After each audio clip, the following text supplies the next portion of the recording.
اعوذ باللہ من الشیطان الرجیم بسم اللہ الرحمن الرحیم وبہ نستعین وهو خیر المعین وصلی اللہ علی سید الانبیاء والمرسلین وعلی آلہ الطاہرین اما بعد۔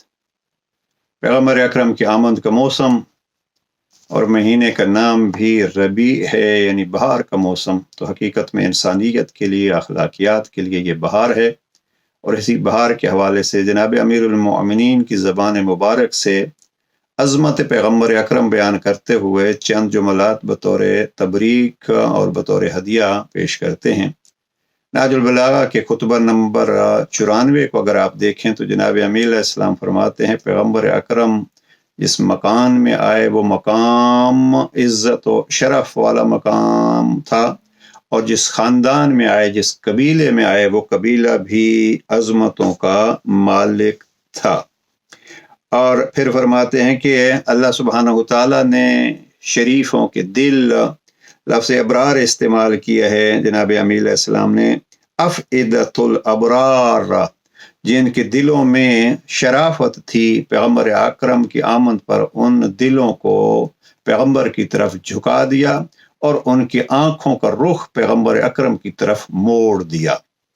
پھر جناب امیر علیہ السلام فرماتے ہیں کہ خدا نے پیغمبر اکرم کی وجہ سے فتنے دبا دیے۔ اب یہ بالخصوص اگر فتنوں کے زمانے میں ہم رہ رہے ہیں تو ان فتنوں کو دبانے کے لیے اور ان کو مٹانے کے لیے بہترین کام کیا ہے؟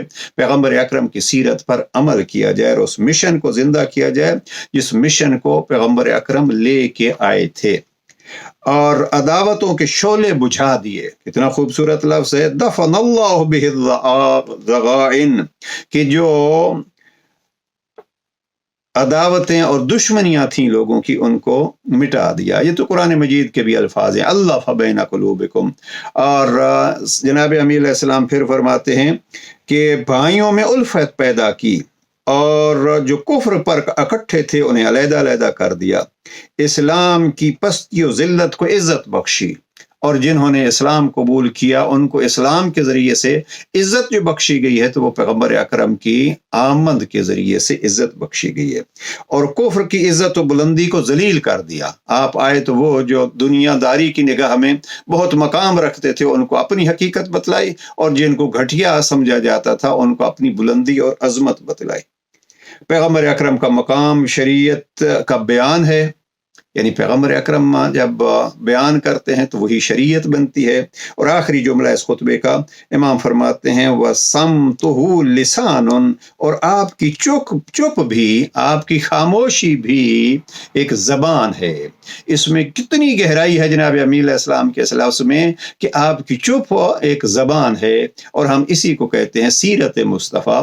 پیغمبر اکرم کو بہت سارے ایسے مقامات ہیں جہاں بولنے کی ضرورت نہیں پڑی، بلکہ آپ کا کردار بتلاتا تھا کہ دیکھو میں چپ ہوں لیکن میرا یہ کام، میری زبان ہے، اس کو دیکھیے۔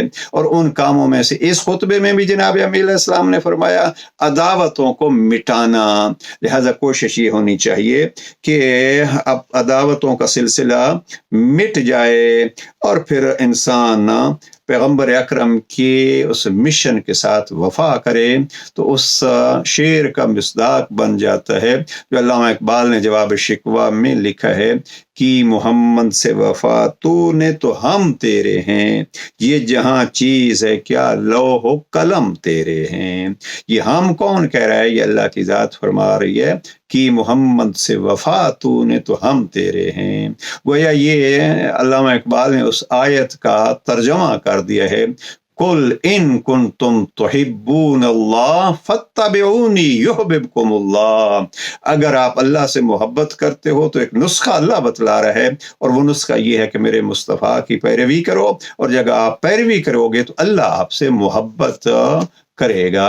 لہذا اس عید کے موسم پہ پیغمبر اکرم کی سیرت کو مد نظر رکھ کے ہم اپنی زندگیوں کو بھی با برکت بنائیں۔ والسلام علیکم ورحمۃ اللہ۔